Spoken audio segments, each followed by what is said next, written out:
Und so wollen wir doch direkt in die Wortbetrachtung übergehen. Und Gott, tunataka tuweze kuingia mara moja katika uchunguzi wa neno na tuweze kuacha Mungu atuzungumzie. Wangapi ambao waliobarikiwa jana na leo? Amina. Ni vizuri siku zote kuweza kuyajua. Asante ndugu Pezali, niliyatambua. Ni vizuri siku zote kuweza kujua wakati kusanyiko linafuatililia. Nishaka kuisema hapa wakati moja, utangazaji wa ujumbe wa kweli wa kiungu ni kitu ambacho kilicho ngumu sana. Kama tunahubiri kama vile ulimwengu mzima yote nafanyaka, tunaweza kubaliwa vizuri, tunaweza kuwa na chumba hiki kuwa kubwa tena, na tuwezi kuwa na nafasi kwa ajili ya watu wote. Na kama wale wote ambao waliosikia ujumbe na ambao waliopotea katika miongozo tofauti, kama wote wanaweza kuwa leo hapa, sasa chumba inaweza kuwa kubwa mara 2 au mara 3 au mara 4 kuliko jinsi ilivyo leo. Lakini Mungu alitutayarisha ili tubaki katika njia hii na tusiweze kupita pembeni kwa kuume au kwa kushoto. Hayo ni matayarisho ya kiungu, nasi hatuwezi kubadilisha kitu fulani juu ya hayo, na hatutaki kuweza kubadilisha kitu fulani juu ya hayo. Kuna watu ambao waliotayarishwa kweli kweli na Mungu ili waweze kufuata njia ya wokovu mpaka mwisho, na ambao wanapaswa kubaki katika neno tu na hawawezi kuingia pembeni kwa kuume au kwa kushoto ndani ya matafsiri. Tuliweza kuyaonyesha pia uzima wa milele uko katika neno ndani ya Mungu, na kifo cha kiroho kiko katika matafsiri yote ya wanadamu. Tunataka sasa tuweze kuchunguza maandiko matakatifu sawasawa na yale ambayo tuliweza kuchunguza, na kwa msaada wa Mungu tuweze kuonyesha tena mahatua fulani. Kwa mfano, neno la utukufu lilo katika Waebrania sura 2 kwanza kwa mstari wa 10.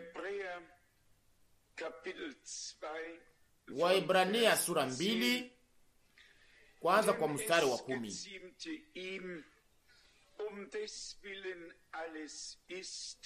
Kwa kuwa akileta wana wengi wafike hata utukufu, ilimupasa yeye ndiye kwa ajili yake na kwa nguvu zake vitu vyote vinakaa kukamilisha kiongozi mkubwa wa wokovu wao kwa njia ya mateso. Mstari 11. Maana mwenye kutakasa nao wenye kutakaswa wote pia wanatoka kwa mmoja.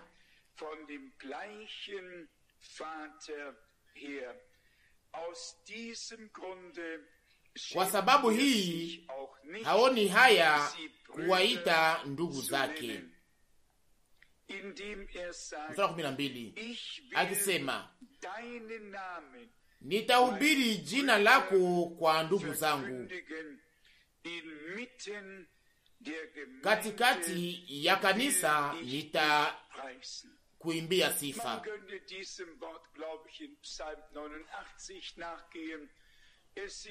Na waza ya kwamba tunaweza kuingia katika kile cha maneno haya ndani ya Zaburi 89. Haya maneno ya utukufu iko mahali pote katika Agano la Kale, na munaona namna gani yaliweza kukusanywa pamoja na kupangwa kwa namna inayostahili katika Agano Jipya. Mstari wa 14 na wa 15 pia nayo ni lazima ndani ya Waebrania sura 2. Waebrania 2 mstari wa 14. Basi kwa sababu watoto wameshiriki damu na mwili, yeye mwenyewe vivyo hivyo alishiriki kama wao, hata kwa njia ya kufa apate kuharibu yeye aliyekuwa na nguvu za kufa, ndiye Shetani. Mstari wa 15. Na kuwafungua wale wote waliokuwa maisha yao yote katika hali ya utumwa kwa woga wa mauti. Aliyafanya, alikufa, na maandiko matakatifu yanasema ya kwamba kama vile wote wanakufa ndani ya Adamu, na hivyo hivyo wote wanapata uzima kupitia Kristo. Na hivyo hivyo kama vile kifo kiliingia ndani ya ulimwengu kupitia mtu mmoja, na hivyo hivyo kipaji cha neema na uzima wa milele iliingia pia ndani ya ulimwengu kupitia mtu mmoja, kupitia mtu huyo aliye Yesu Kristo. Amina. Hatutaingia mbali juu ya maneno haya. Ningetaka niweze kusoma andiko ya Ufunuo ili iweze kutuonyesha ya kwamba kutakuwa wale watakaouawa baada ya unyakuo, wakati alama ya mnyama itakapoingia katika kazi, na hao watakaouawa pia nao watakuwa pamoja na sisi wakati ufalme wa Mungu, wakati ufalme wa miaka 1000 utakapokuwa umewekwa. Ufunuo sura 15 kwanza kwa mstari wa kwanza. Ufunuo 15 mstari wa kwanza. Kisha nikaona alama nyingine katika mbingu iliyo kubwa na ya ajabu, malaika 7 wenye mapigo 7 ya mwisho, maana katika mambo haya ghadhabu ya Mungu imetimia. Mstari wa pili. Tena nikaona kitu kama mfano wa bahari ya kioo iliyochanganyika na moto, na wale walioshinda yule nyama na sanamu ya nyama na hesabu ya jina lake wamesimama kando ya bahari ya kioo,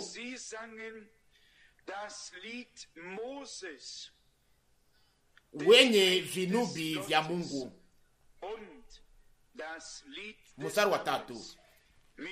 Nao wanaimba wimbo wa Musa mtumishi wa Mungu na wimbo wa mwana kondoo wakisema, makubwa na ya ajabu ni matendo yako, Bwana Mungu Mwenyezi. Njia zako ni za haki na za kweli, mfalme wa mataifa. Kama mliweza kuwa makini sana kwa matamshi hapa kunakuwa mambo mawili. Kwa upande moja, wale 144,000 ambao waliowekwa watakao kuwa wamekwisha kuwekwa muhuri katika wakati ule, na ambao kisha wataweza kuingizwa baada ya agano kuvunjika pamoja na Roma, wataingia katika ziki na kuuawa.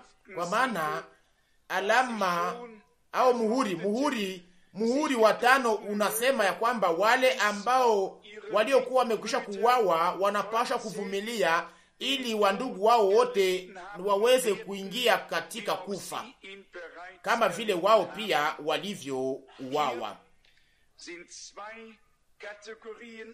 Hapa mambo mawili yanasemeka ambayo iliyo katika uhusiano moja na yale iliyofanyika. Kwa upande moja, wale wa taifa la Israeli wanaimba wimbo wa Musa mtumishi wa Mungu, wale ni wa sehemu ya taifa la Israeli, na kisha wengine ambao wanaoimba wimbo wa mwana kondoo, na wale wanasemeka katika andiko moja, na si andiko mbili, lakini moja, andiko moja, hiyo shahiri moja. Mstari wa 3 sura 15 ya Ufunuo: makubwa na ya ajabu ni matendo yako, Bwana Mungu Mwenyezi, njia zako ni za haki na za kweli, mfalme wa mataifa. Hapo sasa si bwana harusi, si bwana harusi tena, lakini mfalme, kwa maana pale sasa utawala wa miaka 1000 unaanza, utawala wa ufalme. Kisha mstari wa 4 ya Ufunuo sura 15: na ni nani ambaye hakuogopi Bwana na kutukuza jina lako, kwa sababu wewe peke yako ni mtakatifu. Kwa maana mataifa yote watakuja na kuabudu mbele yako, kwa sababu matendo yako ya haki yamekwisha kufunuliwa. Ningetaka niweze kuongezea juu ya hayo Ufunuo sura 20 kwenye mstari wa 4. Ufunuo sura 20 mstari wa 4. Munaweza ndiyo kusoma ninyi wenyewe haraka haraka shahiri 3 za kwanza, ili muweze kuona ni kitu gani kinachohusika hapa. Inahusu mwanzo ya utawala wa miaka 1000, na kisha inasemekwa mstari wa 4, Ufunuo sura 20: nikaona viti vya ufalme, nao wakakaa juu yao, nao wakapewa hukumu. Nikaona roho zao walio katiwa vichwa kwa ajili ya ushuhuda wa Yesu na kwa ajili ya neno la Mungu, na hawa wasioabudu yule nyama wala sanamu yake, wala hawakupokea ile chapa katika vipaji vya nyuso zao wala katika mikono yao. Wakakuwa hai, nao wakatawala pamoja na Kristo miaka 1000. Amina. Hapa haisemeki kuhusu unyakuo au kubadilishwa au karamu ya harusi, na ni baada ya karamu ya harusi inayosemeka hapa, baada ya huduma ya wale washuhuda wawili, baada ya ziki kubwa, hapo hapo mbele ya kuwekwa kwa ufalme wa miaka 1000. Na kama vile ilivyo hivyo sasa, watu hawa ambao wanaohesabilika, watu hawa wote wanahesabilika kama vile wako sehemu ya ufufuko wa kwanza na si wa ufufuko wa pili, kwa maana ufufuko wa pili utafanyika baada ya utawala wa miaka 1000. Tunapaswa kuelewa hiyo katika roho zetu. Ninasoma kwanza kwa mstari wa 5, Ufunuo sura 20: na wafu waliobaki hawakuwa hai tena hata itimie ile miaka 1000. Huu ndio ufufuko wa kwanza. Mstari wa 6: heri na mtakatifu ni yeye aliye na sehemu katika ufufuko wa kwanza. Juu ya hawa mauti ya pili haina nguvu, lakini watakuwa makohani wa Mungu na wa Kristo, nao watatawala pamoja naye katika miaka 1000. Miaka 1000. Hii kukubaliana ya ajabu ambayo tumekwisha kuchunguza jana jioni tu. Ninawaza ya kwamba ni lazima sana, ili tuweze kujua ya kwamba wale wote wawe sehemu ya bibi harusi au wawe sehemu ya wale 144,000 au wawe sehemu ya wale ambao watakaouawa, wale wote ambao watakaofufuka mbele ya kuwekwa kwa ufalme ya miaka 1000, wale wote ni wa sehemu ya ufufuko wa kwanza. Amina. Ni wazi sana, kwa maana mnajua tulishaka kutumikisha mara nyingi matamshi hayo ya kwamba wale ambao walio na sehemu ya ufuko wa kwanza, wale walio na sehemu katika ufuko wa kwanza, wale walio na sehemu katika kubadilishwa na unyakuo na kadhalika na kadhalika. Mnajua hiyo yote, mnayafahamu. Tushaka kuisema hiyo hapa na mahali pengine,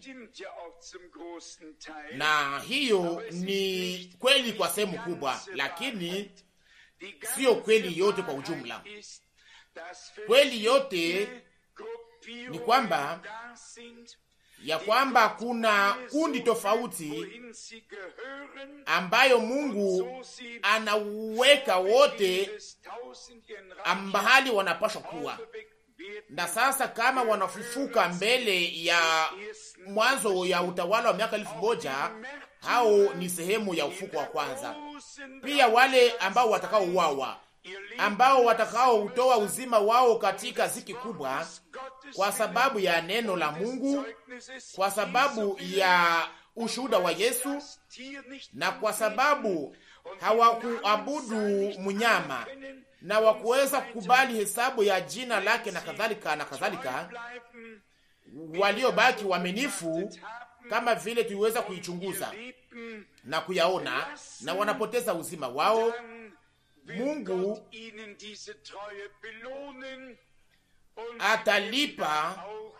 atalipa uaminifu wao, nao watakuwa sehemu ya ufufuko wa kwanza. Hiyo ni wazi kwa ajili ya wote. Amina.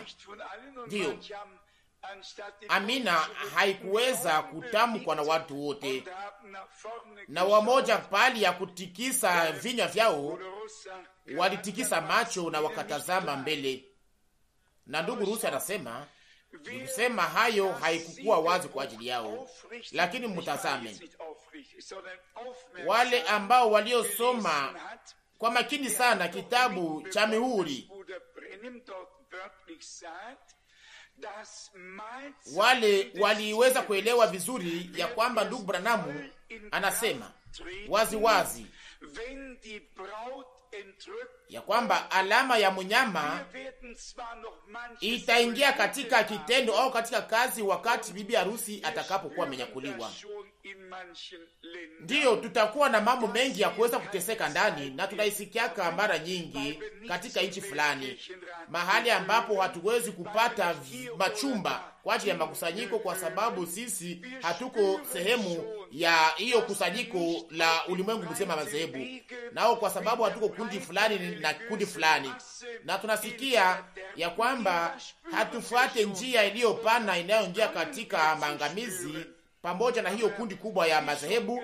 Lakini tunaisikia pia, ndiyo tunayasikia, lakini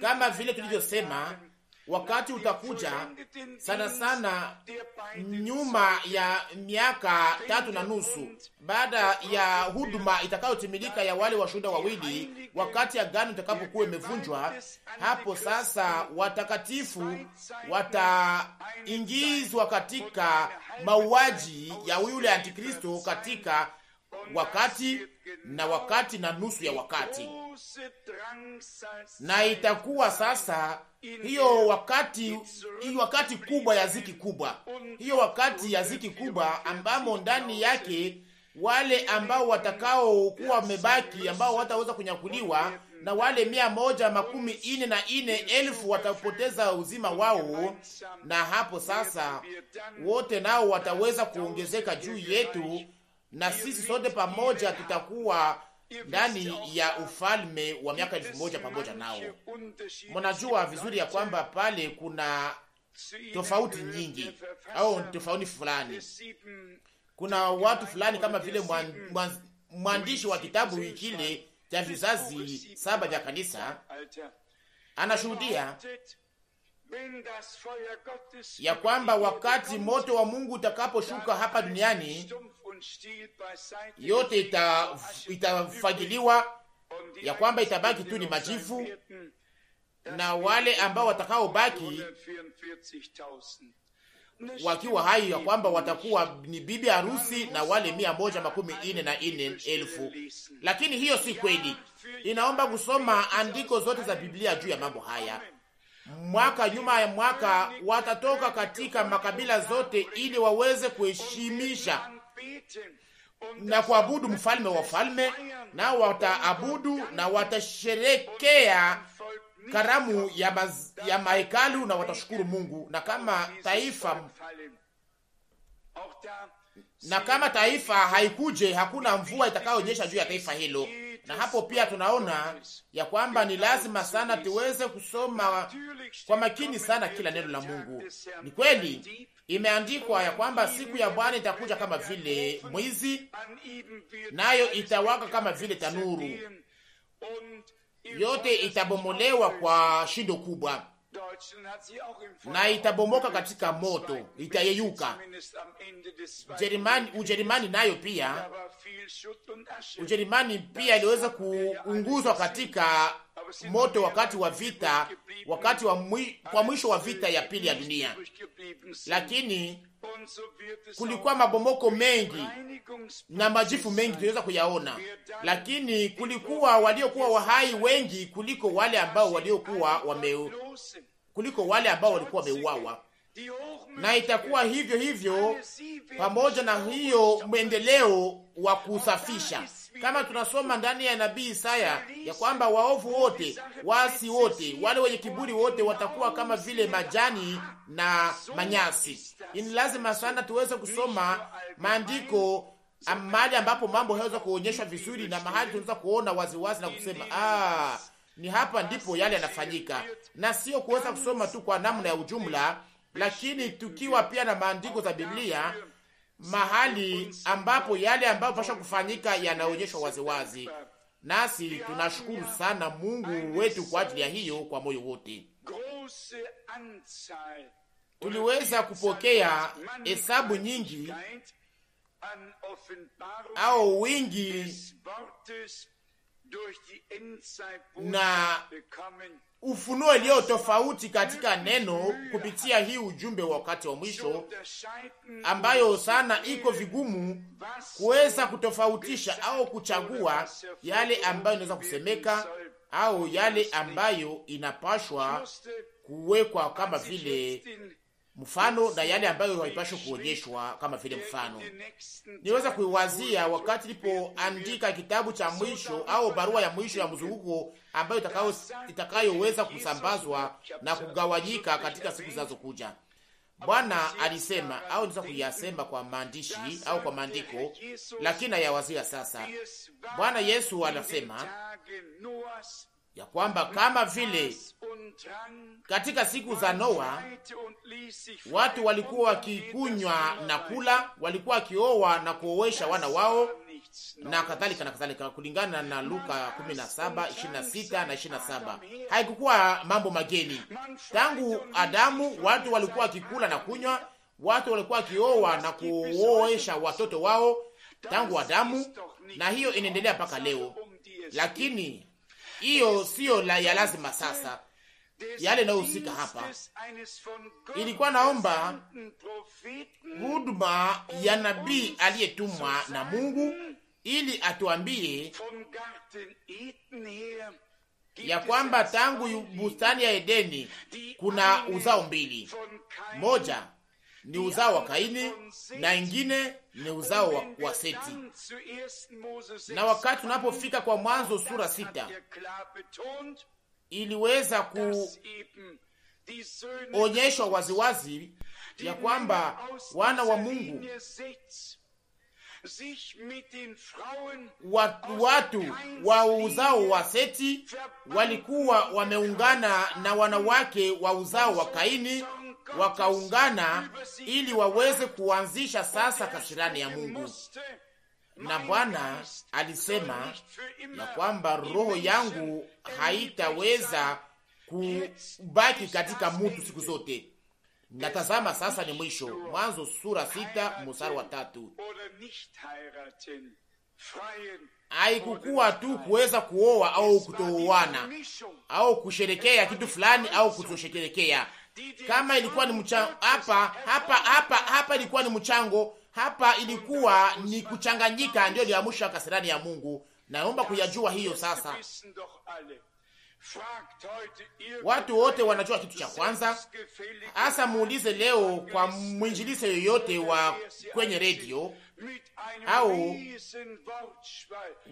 wale wote ambao walioko, watawajibu wakiwa na maneno mengi ya kwamba walikuwa wakikula, walikuwa wakikunywa.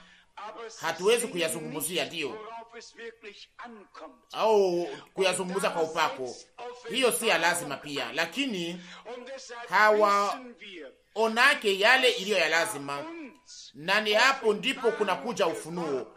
Na ndiyo maana tunajua katika kiwango gani ufunuo ilikuwa ya damani sana kwa ajili yetu, na sio tu kama vile maoni, lakini kama vile uhakika wa kiungu. Amina.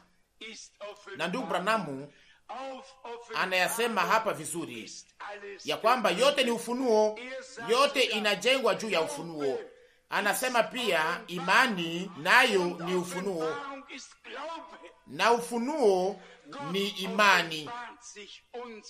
Mungu anajifunua kwetu katika unyenyekevu. Mliweza kuyatambua, na sio kwa maneno ya majivuno au ya hekima ya kimutu, lakini katika ukilindi ambayo ilikuwa haijajulikana hapa duniani. Ndiyo, ilikuwa ni ya lazima. Hiyo ndio ilikuwa ya lazima. Na Bwana anasema kama vile ilivyokuwa katika siku zile, na itakuwa pia hivyo hivyo katika wakati huu.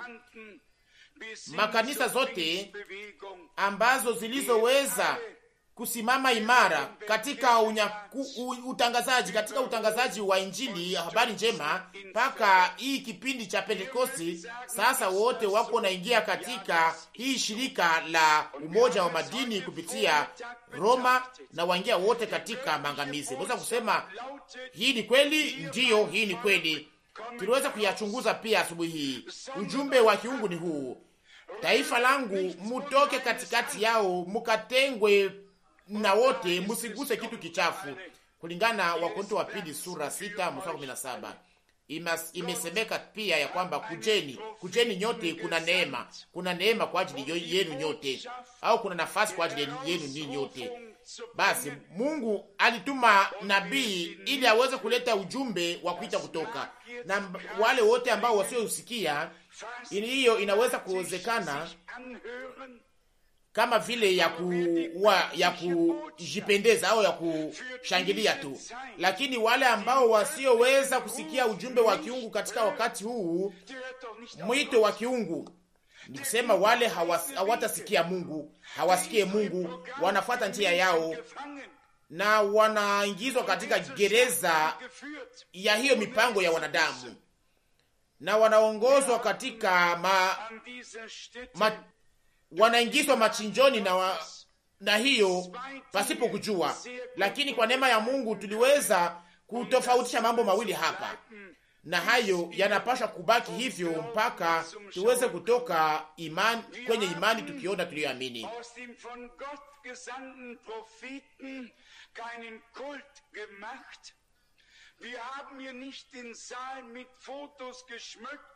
Hatukufanya ibada ya kuabudu nabii aliyetumwa na Mungu. Hatukuweza kutengeneza chumba na mapicha zao. Hatukufanya kitu fulani kama hicho hapa, lakini tulifanya kitu moja. Tuliweza kumkubali tu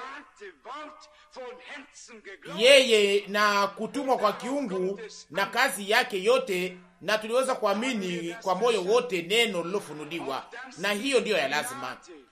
Tuliweza kuelewa hayo, na hiyo ni neema. Tena inge mara mmoja neema ambayo tuliyoweza kupokea na tukapata msimamo katika hayo, na Mungu aliweza kuyatupatia. Kama sivyo, tungeliweza kuchoka katika mambo haya, na tutaweza kusimama hapa mbele tukisema ya kwamba nabii alisema na haya. Lakini hapana, Mungu alisema kupitia nabii. Hiyo ndiyo matamshi iliyo ya mzuri inayostahili. Mungu alizungumuza tangu muda mrefu kupitia manabii, na sasa kwa mwisho wa wakati alizungumuza ndani ya mwana wake, na sasa kupitia neno la unabii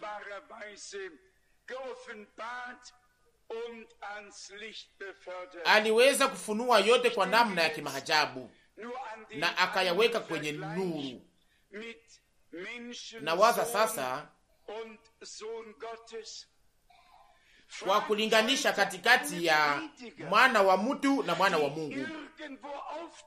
Muulize leo wale wahubiri wote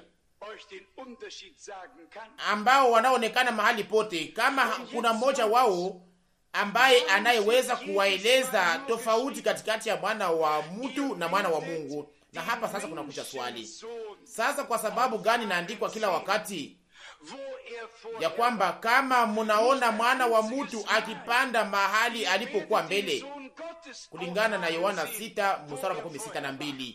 Hakuna hata mahali pamoja kunapoandikwa ya kwamba mutaona mwana wa Mungu akipanda mahali alipokuwa mbele. Hapana.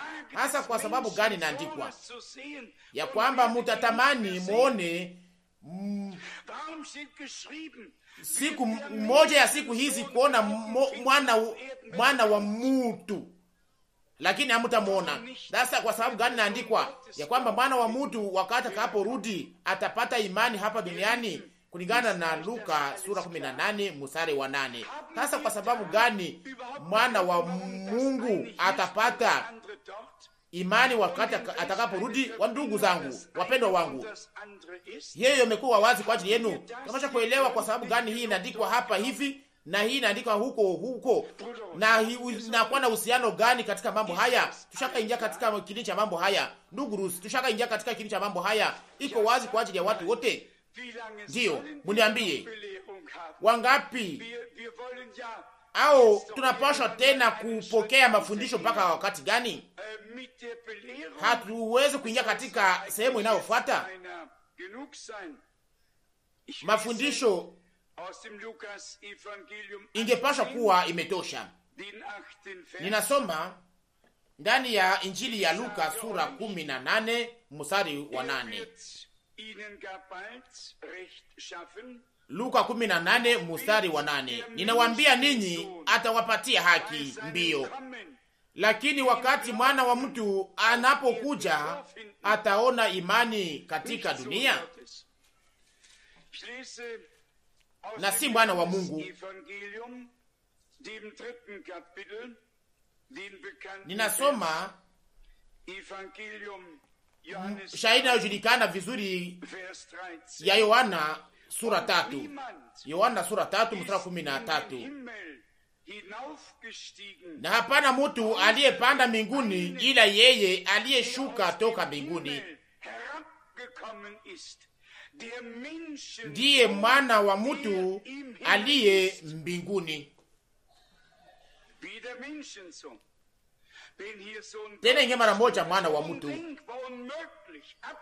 Kama hapa ilikuwa inaandikwa mwana wa Mungu, haingeweza kuwezekana, haingeweza hata kuwaziwa, haingeweza kuwa hivyo. Hasa iko namna gani? Mnatazama nyote mbele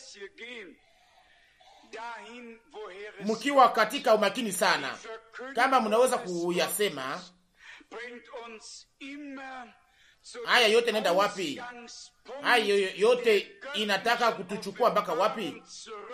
Hayo yanatuongoza katika mwanzo wa mambo, katika utangazaji wa neno siku zote.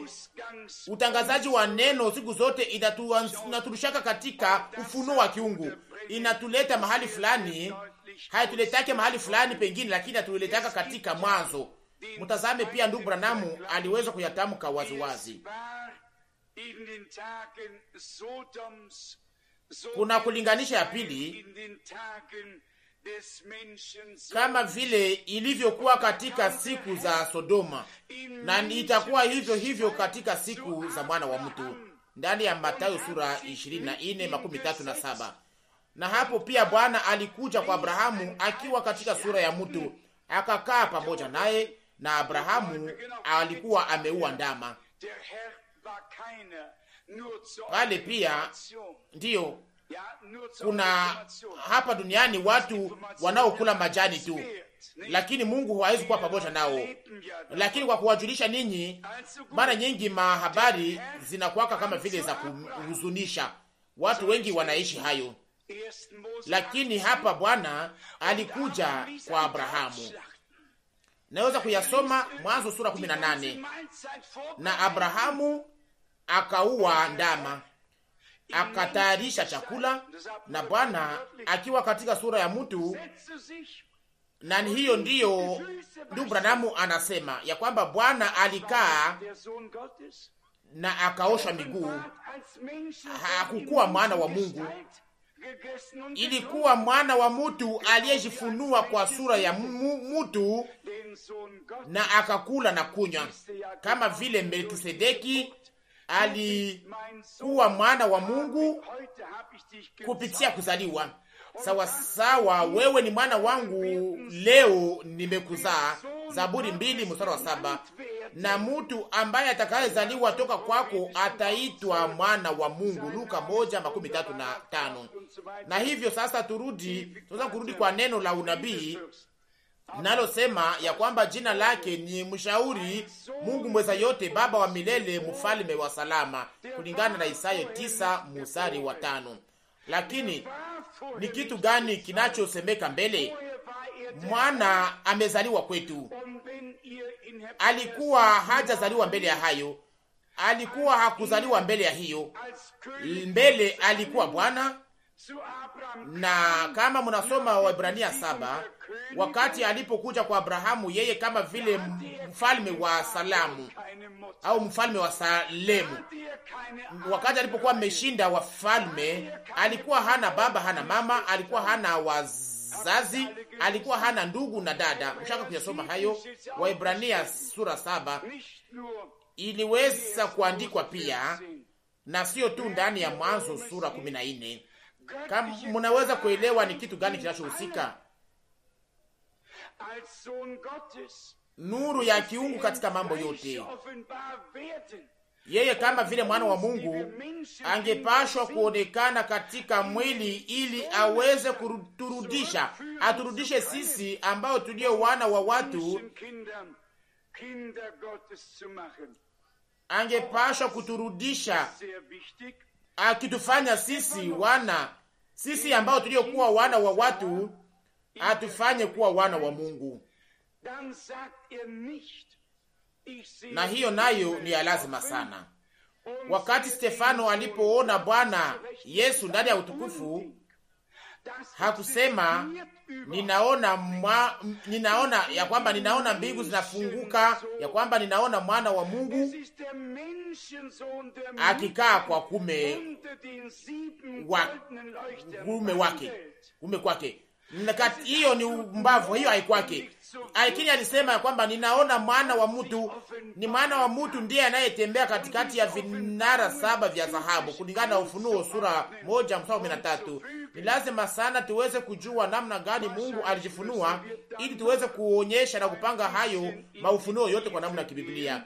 Tunapashwa kuingia katika kilindi cha mambo hayo ili tuweze kuwa wazi. Sitaki kusema ya kwamba hiyo inaweza kuingizwa katika kilindi cha mambo ili muweze kuyaambia watu wengine, lakini iweze kuwa wazi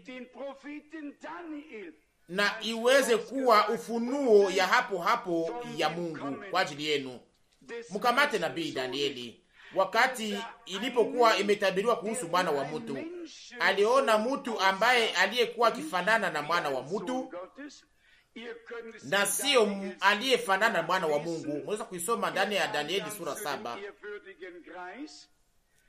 Alikuja kwa wale wazee, na isoma ndani ya Danieli sura 7 mstari wa 13. Danieli 7 mstari wa 13. Nikaona katika maono yangu ya usiku, natazama pamoja na mawingu ya mbingu alikuja mmoja aliye na mfano wa mwana wa mtu. Akakaribia huyu mzee wa siku,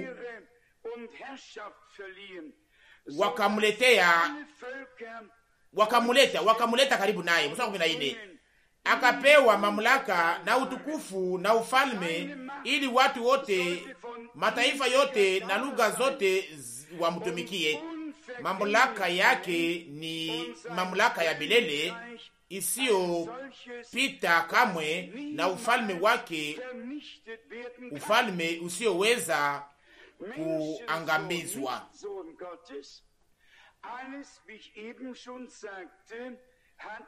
Mwana wa mtu na si mwana wa Mungu, kama vile nimekwisha kuyasema. Kila kitu kina nafasi yake. Yeye kama vile mwana wa Mungu aliyejifunua ndani ya mwili, yeye ni mwokozi wetu, yeye ni mkombozi wetu, na ndani mwake yeye kama vile mwana wa Mungu, na kutoka mwana kunapaswa kutokea wana, wasichana na wavulana, na hivyo kama vile mtoka Mungu kupasha kutokea miungu au wa Mungu kidogo kidogo, na kondoo zipasha kutokea ndani kondoo, na watu wapasha kuzaa watu, na katika kitu kipasha kuzaa aina yake. Wakati Mungu alipoumba kiumbe cha kiungu au viunge vuzao wa kiungu, angepasha kuonekana yeye mwenyewe, ili yeye mwenyewe kuonekana kama yeye angepasha kuleta, angepasha kuzaa yeye mwenyewe. Wewe ni mwana wangu, nami nimekuzaa leo, kulingana Zaburi 2:7. Toka Mungu kuipasha kutokea miungu wengine, na sio Mungu ndani ya roho, lakini Mungu ndani ya roho. Na hapo sasa mwanzo wa Mungu wengine kupitia Yesu Kristo, ambaye aliyejifanya kuwa mwili, kama vile inavyoandikwa ya kwamba mwili ukafanyika kuwa, neno likafanyika kuwa mwili, nasi tuliweza kuona utukufu wake, utukufu wa mwana aliyezaliwa na Baba, anayejaa neema na kweli, kulingana na Yohana 1:14. Lakini wakati naposemeka katika Danieli sura 7:13 kuhusu mwana wa mtu, hiyo ni uhusiano ingine yosemeka hapa na tunayoona hapa, maneno mengine yotamkwa hapa, naonyesha hapa kutoka Agano Jipya. Wakati Bwana Yesu atakaporudi nyuma ya unyakuo, atarudi yeye kama vile mwana wa mtu na sio kama vile mwana wa Mungu. Na wakati atakaporudi kwa ajili ya ufalme wa miaka 1000, hapo atarudi kama vile mwana wa Daudi, kwa maana yeye kama vile mwana wa Daudi, kiti cha ufalme kitawekwa juu, kitawekwa kwa ajili yake, au ni chake. Na ndio maana andikwa, kuna andiko mbili za ajabu. Moja ni katika Ufunuo sura 3, shairi mbili za mwisho. Ufunuo sura 3:21, yeye anayeshinda nitampa kuketi pamoja nami katika kiti changu cha ufalme, kama mimi nilivyoshinda nikaketi pamoja na Baba yangu katika kiti chake cha ufalme. Kiti cha ufalme cha Baba kiko mbinguni. Baba yetu uliye mbinguni, ufalme wako uje, jina lako litukuzwe, ufalme wako uje, sawa sawa na Mathayo sura 6:9. Na sio mwana wetu uliye mbinguni, lakini Baba yetu uliye mbinguni, jina lako litukuzwe. Lakini wakati napokuwa inahusu kurudi kwake, ili aweze kuweka utaratibu na kuweza kuhukumu, ninawasomea ndani ya Mathayo sura 25 kwenye mstari wa 31.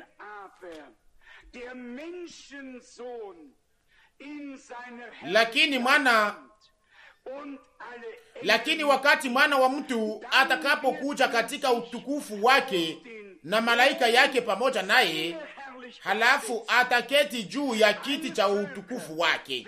32.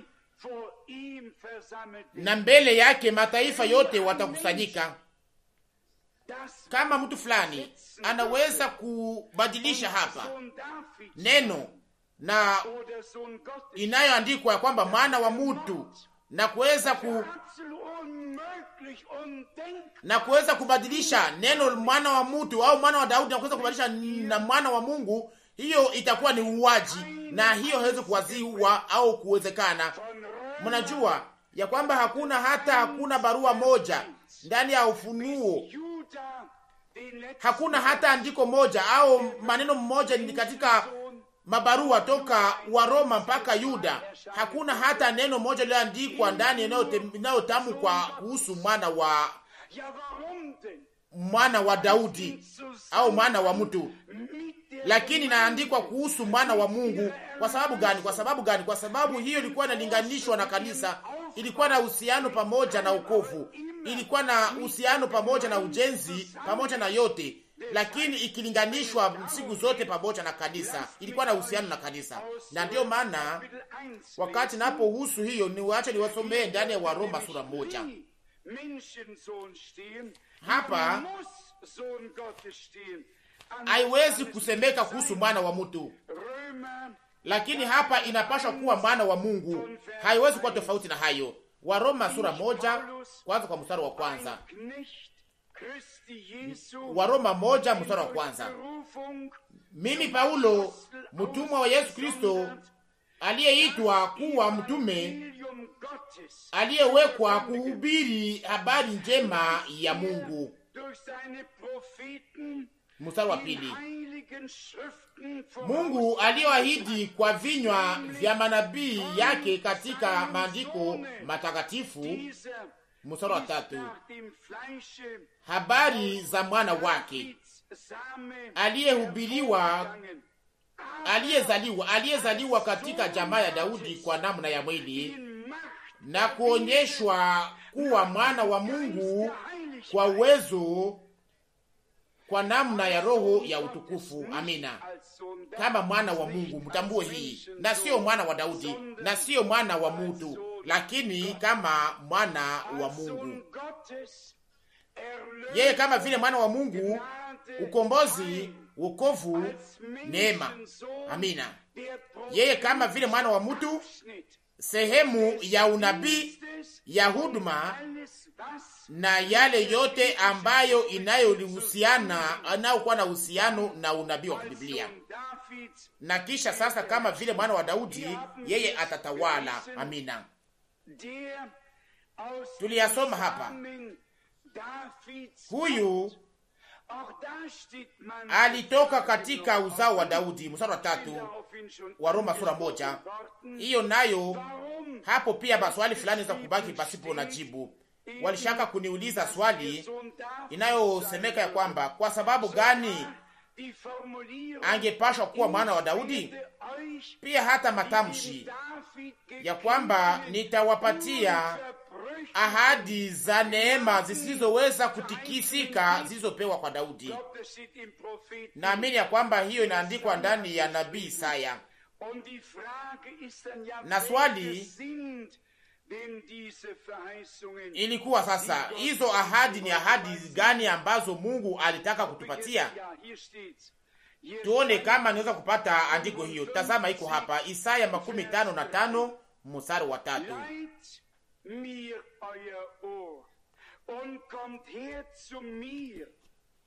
Tegeni masikio yenu na muje kwangu, sikieni na nafsi zenu zitaishi, nami nitafanya nanyi agano la milele, maneno au na kutimiza ahadi zisizoweza kutikisika zilizopewa kwa Daudi. Isaya 55 mstari wa 3. Ilikuwa ni nini? Ndiyo tunasoma tena huko juu ndani ya agano jipya. Mungu alitoa ahadi na aliambia Daudi ya kwamba hautakosa wa kufuatana na wewe kwenye kiti chako cha Israeli. Wafalme wa kwanza sura 2 mstari wa 4. Na katika wewe kutatokea yule atakayetawala Israeli. Na kulikuwa ahadi nyingi mpaka kwa ufunguo wa nyumba ya Daudi ambayo itakuwa juu ya bega lake, kulingana na Isaya 22 mstari 22. Na mniamini, funguo hiyo haikuchukuliwa na mtu fulani wa heshima kwenye mavazi yake, na inaonekana kwa upande zote. Hapana, lakini hiyo ni funguo wa kiungu. Mahali anapofungua hakuna mtu mwingine anaweza kufunga, na kadhalika na kadhalika. Na sasa niwasomea ndani ya Waroma sura 9, Waroma sura 9 kwanza kwa mstari wa 4. Waroma sura 9 mstari wa 4. Walio Waisraeli wenye kuwekwa kama wana, wenye utukufu na magano, wenye kupewa sheria na utumishi kwa Mungu na ahadi. Mstari wa 5. Ndiyo, na Baba ni wao, na katika hawa alitoka Kristo kwa namna ya mwili, aliye juu ya maneno yote. Mungu asifiwe milele na milele. Mnaelewa yale yanayosemeka hapa? Na hapo tunakumbuka Mwanzo sura 6, wakati wana wa mtu wakati wana wa Mungu walipoona urembo wa wasichana wa wana wa watu, wakachangana nao. Mungu alitaka ili Masia sawasawa na mwili aweze kuzaliwa kutoka uzao huo uliokuwa umesimama, uliokuwa umevunjwa, hiyo uzao uliokuwa umetoka kwa Seti. Na wakati huo mchanganyiko ulipofanyika, kuchangana ilipofanyika, Mungu akasema, ninataka sasa niweze nibomoe dunia. Mwanzo sura 6 mstari 13. Mnajua ya kwamba hayo yalianza ndani ya bustani ya Edeni na inaendelea pia katika hii wakati wote. Hiyo ndiyo ilikuwa kushindwa kubwa ya Israeli. Mungu alikuwa pamoja nao ndani ya nguzo ya moto na ndani ya nguzo ya wingu. Aliwalisha kwa miaka 40, na inaandikwa ya kwamba watu 600,000 pasipo kuhesabia wanaume, pasipo kuhesabia watoto na wanawake na manyama waliokuwa nao, na sijui na sikumbuke hayo,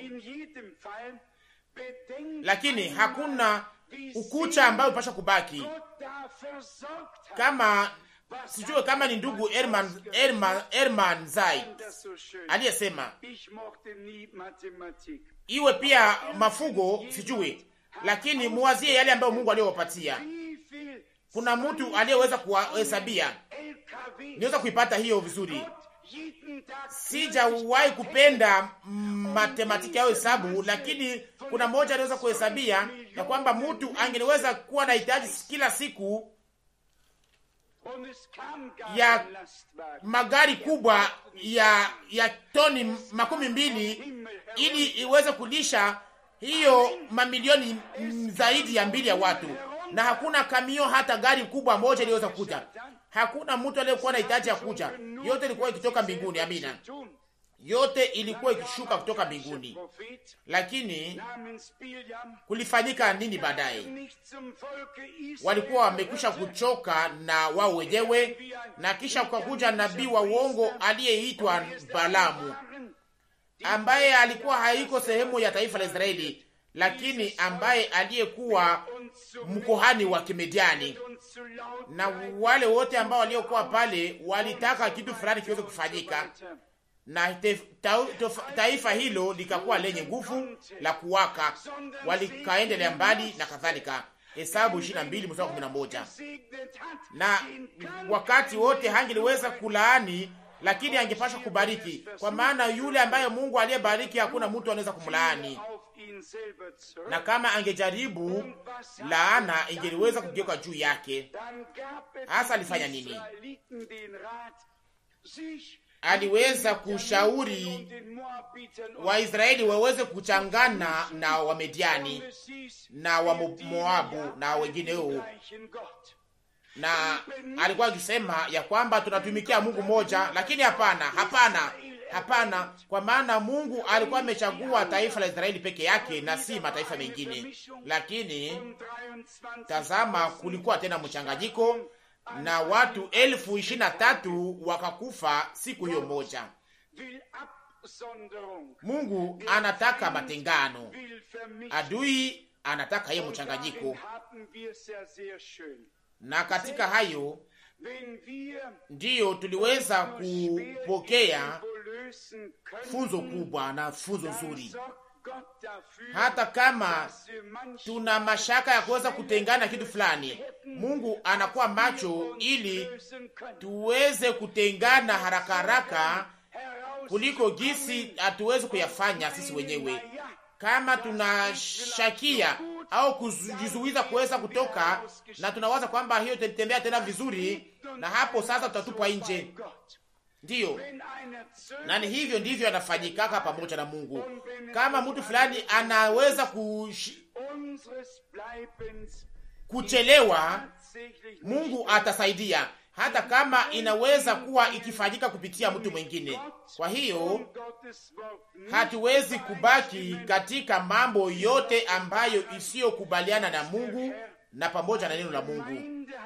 Tunaamini ya kwamba Mungu ana kanisa ambalo linalochukua neno lake, linalochukua jina lake, linalochukua uzima wake, ambayo iliyo mbegu yake, linalogeuzwa kwa sura yake, linalokuwa na tabia moja kama yeye, kama vile Paulo anayasema ndani ya Waefeso sura 5.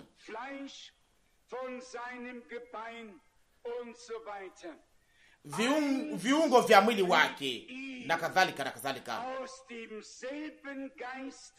moja pamoja naye, wakiwa roho moja pamoja na uzima moja, wakiongozwa katika uzima mpya kupitia Roho, wakizaliwa upya kwa ajili ya tumaini iliyo hai. Amina. Tuliweza kuyasoma pia. Tumalizie basi. Mungu katika siku hizi alionyesha alama ya mwisho, ni kusema alama ya mwana wa mtu, na hayo yaliweza kutafsiriwa vizuri vizuri na ndugu Branamu na kuelezwa na ndugu Branamu, na nafurahi kwa sababu ilisemeka mara 2 au mara 3 katika mazungumzo hayo ya kwamba malaika wa Bwana aliyekuja kwangu aliniambia hesabu nyingi za andiko, na sio tu moja au andiko 2, lakini hesabu nyingi za andiko, na akashilinganisha na andiko ya Yohana sura 1 na Yohana sura 4. Lakini kuna hesabu nyingi za Biblia au hesabu nyingi za andiko za Biblia ambazo zinazoeleza waziwazi huduma ya Yesu katika wakati ule kama vile mwana wa mtu, ni kusema huduma yake ya unabii, yeye kama vile mwana wa mtu. Aliambia mwanamke yule kwenye kisima, una wanaume watano au wanaume watano au mabwana watano, lakini yule ambaye uliye naye sasa si mume wako. Yohana sura 4 mstari 18. Na yule mwanamke akakimbia katika mji akasema, mkuje muone yule ambaye niliyepata, huyu siye Masia. Wayahudi walikuwa wakijua ya kwamba Musa alikuwa ametabiri ya kwamba Mungu atawaomushia katikati ya ndugu zenu nabii kama vile mimi, na kila nafsi ambayo haitaweza kusikia nabii ule itakatiliwa mbali toka taifa, kulingana na Matendo ya Mitume sura 3 mstari 22.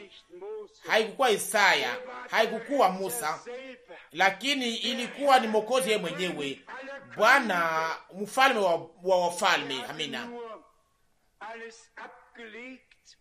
alikuwa ameacha yote na akakamata sura ya mtumishi, lakini alikuwa Bwana mbele ya kuzaliwa, wakati wa kuzaliwa, nyuma ya kuzaliwa, ndangali tena yule tena leo. Amina. Mliweza kuelewa vizuri? Lakini yeye kama vile Bwana alijivua akawa mtumishi, kwa maana iliandikwa ndani ya Isaya 42, mtumishi wangu ambaye ninapendezwa naye, naye atastawi, hata lia barabarani, hata zimisha unyasi nao toa moshi, hata vunja unyasi nao vunjwa, mpaka aweze kuwa ameleta haki na hukumu kwa mataifa. Amina. Isaya 42. Ndani hiyo ndiyo inaandikwa ndani ya Isaya 42. Munaweza kusoma ndani ya Agano Jipya namna gani watu wa Mungu waliweza kuyatamka. Angepashwa kuwa mtumishi. Ndugu Branamu aliweza kuyafanya mara 2 au mara 3 wakati alipokuwa akiomba, au kama vile alivyokuwa akiomba katika kanisa la kwanza. Hiyo inaonekana kama vile ni kigeni. O Mungu, nyosha mkono wako ili uponye kupitia mtumishi wako Yesu. Ndiyo, nani aliweza kutaka kuweza kuambatanisha neno au jina la mtumishi kwa Bwana? Lakini ndiyo iliyokuwa ikisemeka mara nyingi ndani ya Matendo ya Mitume. Walikuwa wakijua vizuri ya kwamba angepashwa kuheshimu kila matamshi na kila kazi na yale yote iliyokuwa sehemu ya mpango wa wokovu wa Mungu, yote inapaswa kuheshimilika na kutimilika. Na wakati napoandikwa ya kwamba mtumishi wangu atastawi, ataweza, nisema Isaya 42, naye angepashwa kuwa mtumishi yule. Sana sana neno la nabii Isaya inalosema ya kwamba alikuwa hana urembo, alikuwa hana sura ya kupendeza, na kama angepashwa kutoa uzima wake kama vile zabihu, naye baadaye ataweza kupata uzao, naye atapata uzao, sawa sana Isaya 53. Nasi hatuwezi kuzungumzia mambo hayo yote leo, wakati muda unapopita. Na tena ninafurahi sana kwa ajili ya kuona jinsi Mungu aliweza kututembelea kwa neema, kuona jinsi aliweza kutuchukua katika shule la ufalme wa mbinguni, na kwamba sisi ambao tunaodharauliwa sana, sisi ambao tulio wajinga sana,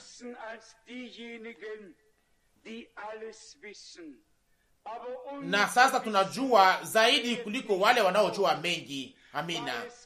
Lakini ujuzi wetu hautufanye wa kiburi au wa majivuno, kwa sababu hiyo ni ujuzi wa kiungu kupitia ufunuo, na sio ujuzi kwa akili au kwa kichwa. Kwa maana hapo sasa tunaweza kuwa sisi sote hapa karibu kuwa na hitaji ya kichwa kubwa au ya vichwa vya kuvimba, lakini tunakuwa na ufunuo ndani ya moyo, na Mungu ndiye aliyetupatia hiyo.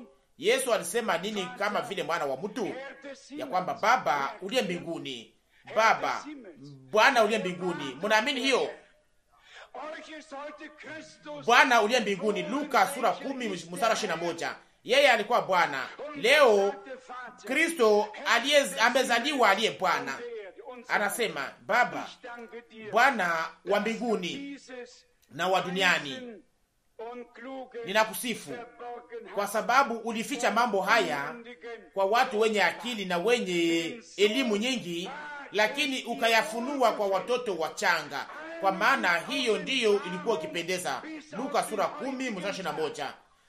Yote ni ufunuo mpaka siku mpaka hii, yote ni ufunuo wa Yesu Kristo Bwana wetu. Amina. Inayofunua kwa wamoja, lakini inafichwa pia kwa wengine. tuna heri, nishaka kuyazungumzia heri ya kuweza kuamini kila neno lote kama vile linavyoandikwa. Wakati Bwana wetu anapozungumza kama vile mwana wa mtu, anasema Baba ni mkubwa kuliko mimi, Yohana 14:28. Wakati walipokuja kumpatia heshima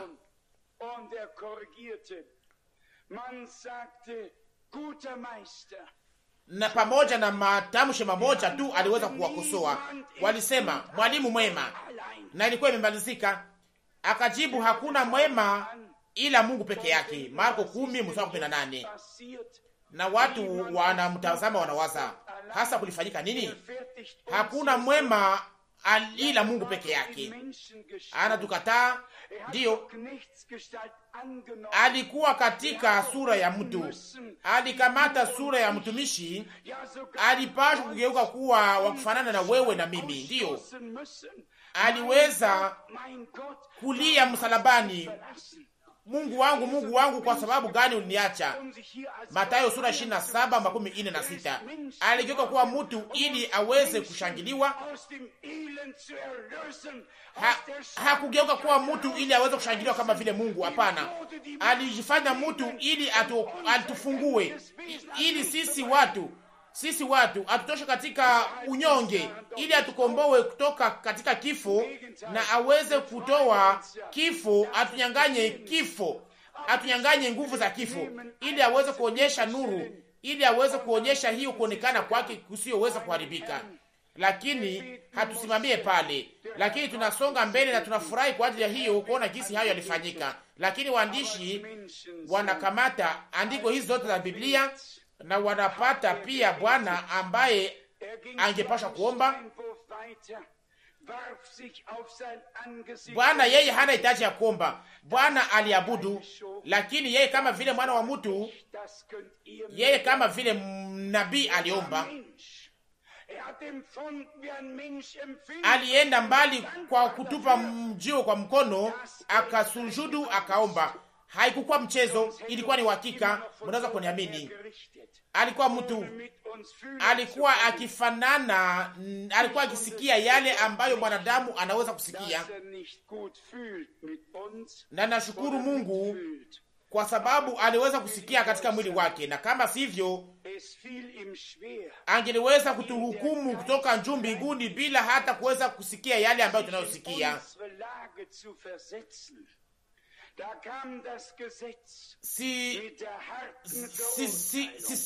Siseme ya kwamba Bwana Mungu asikie au asikie huruma kwa yale ambayo tunayosikia, lakini nasema hii ya kwamba ilikuwa ni vigumu kwake katika hali ya kiroho kuweza kushoka kwa nafasi yetu.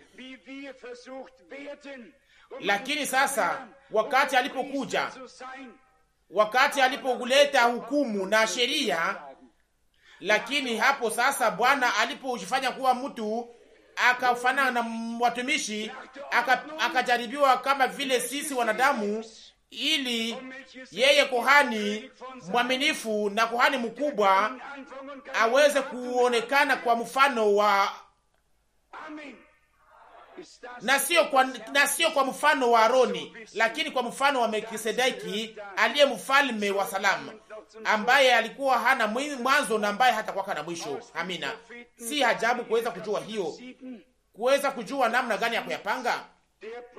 Kwa kumalizia, turudi kwa neno la nabii Danieli kwenye sura 7. Nabii anaona pale Mungu wa mbinguni kama vile mzee, yule mzee. Lakini Mungu si baba yetu, na si babu yetu, si babu yetu, lakini Mungu ni roho. Hakuna mtu aliyeona Mungu, kwa maana andikwa hivyo ndani ya Biblia mara nyingi, ndani ya Yohana sura 1 na ndani ya mabarua ya Yohana. Hakuna mtu aliyeona Mungu. Ilikuwa ni nini? Nabii Danieli aliona wakati viti vilipokuwa vimewekwa kwa ajili ya hukumu.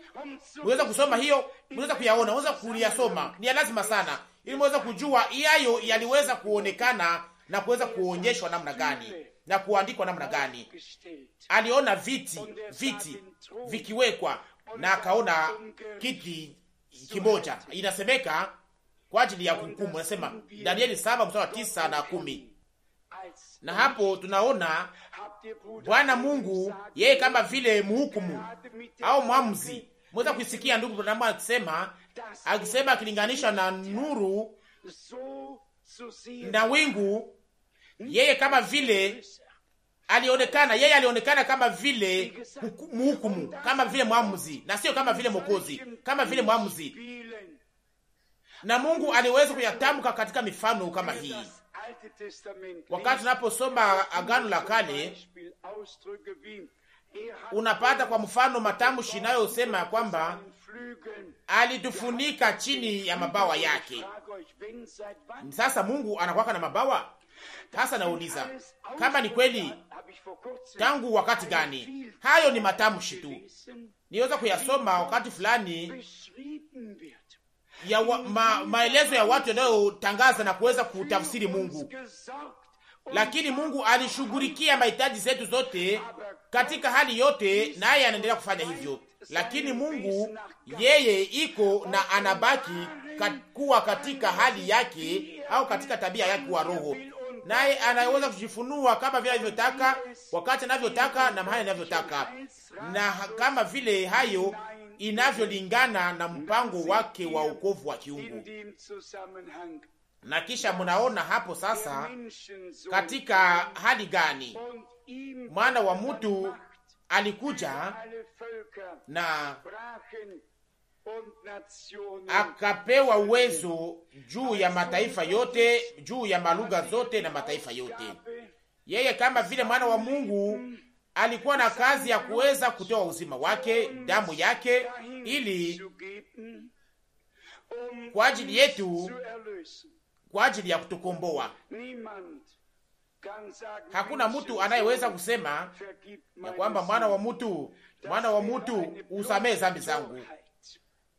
Itakuwa ni mpumbavu inayoonekana. Hiyo haikwake. Lakini kama mtu anasema mwana wa Mungu unirehemu, usamehe dhambi zangu, uwe wa rehema kwangu, hapo sasa hiyo ni kweli. Yote siku zote inapaswa kuwa kwa nafasi yake.